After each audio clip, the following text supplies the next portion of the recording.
नमाज जैसे फ़ौत हुई उसकी क़ज़ा भी वैसी पढ़नी पड़ेगी। मसलन एक इंसान सफ़र के दौरान था कि उसने नमाज़ पढ़नी थी, वो नमाज ना पढ़ सका तो नमाज उसकी फ़ौत हो गई। अब वो अगरचे मुकीम हो गया, अपने इलाके में आ गया, घर में आ गया, अब वो सफ़र के दौरान जो छूटी हुई नमाज वो पढ़ना चाहता है, क़ज़ा शुदा वो नमाज, अब क्योंकि वो अपने इलाके के अंदर है, आया वो पूरी पढ़ेगा या दौरान सफ़र में जिस तरह पढ़ता तो वैसे पढ़ेगा। तो क्योंकि नमाज सफ़र के दौरान क़ज़ा हुई है तो उसकी अदायगी जब करेंगे तो उसी तरह पढ़ेंगे जैसे सफ़र में पढ़ते। मसलन अगर 4 रकत वाली नमाज सफ़र के दौरान हम 2 पढ़ते ना, शरई सफ़र जब बनता हो तो मुसाफिर के लिए हुक्म है कि 4 रकत वाली जो नमाज है वो 2 रकत पढ़ें। अब अगर वो सफ़र के दौरान पढ़ता नमाज तो कितनी पढ़ता? 2। अब अगर वो अपने इलाके के अंदर आ गया, सफ़र में उसकी क़ज़ाई पढ़े या अपने इलाके के अंदर आ गया, मुकीम हो गया, अब उसकी क़ज़ाई करना चाहता है तो अब वही पढ़ेगा जैसे सफ़र के दौरान उसकी नमाज क़ज़ा हुई, यानी 4 रकत वाली 2 वो पढ़ेगा।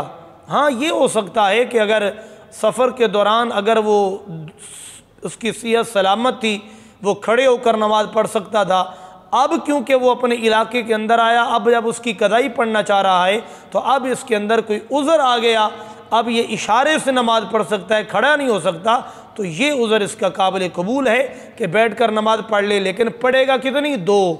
जितनी सफ़र के अंदर क़ज़ा हुई उसकी अदायगी उसी तरह ही होगी, यानी 2 रकत अदा की जाएंगी। इसी तरह अगर अपने इलाके के अंदर कोई मुकीम हो और उसने कोई नमाज छोड़ दी किसी वजह से भी, अब अगर बाद में वो सफ़र के दौरान था तो उसको खौफ खुदा आया कि यार जितनी मेरी नमाज़ें क़ज़ा हैं मैं उसको अदा करूं, अब वो अपने इलाके के अंदर घर के अंदर रहते हुए जो नमाज क़ज़ा हुई थी सफ़र के दौरान उसकी क़ज़ाई कितनी पड़े? तो यकीनी बात है वो किस हालत में नमाज छोड़ी है? इकामत में, अपने इलाके में रहते हुए नमाज उससे छूटी है तो उसकी क़ज़ाई अगरचे दौरान सफ़र भी देगा तब भी उतनी पड़ी जाएगी जितनी उसको पढ़नी थी। कितनी पढ़नी थी?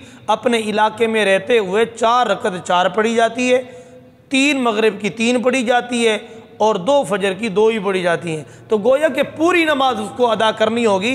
लिहाजा नमाज किस तरह अदा की जाएगी फौत शुदा? इस तरह कि अगर सफ़र के दौरान छूटी है, चाहे वो जिस अंदाज में भी, जब भी आप उसकी क़ज़ाई पढ़ें उसको उसी तरह पढ़ेंगे जिस तरह वो पढ़नी थी। और इसी तरह सफ़र के दौरान नहीं बल्कि इकामत के दौरान अपने इलाके में रहते हुए नमाज आपसे क़ज़ा हो गई, अब जब उसकी अदायगी करेंगे तो उसी तरह करेंगे जैसे आपने पढ़नी थी। सफ़र के दौरान 2 पढ़नी थी, जब भी उसकी आपने क़ज़ाई अदा करनी है उसको 2 ही पढ़ेंगे, 4 रकत वाली। और अगर इकामत के अंदर आपकी नमाज छूटी हुई थी, आपने चाहे वो इकामत में उसकी क़ज़ाई अदा करें या सफ़र के दौरान, उसी तरह ही पढ़ी जाएगी जिस हालत में नमाज हमसे क़ज़ा हुई है और रह चुकी है।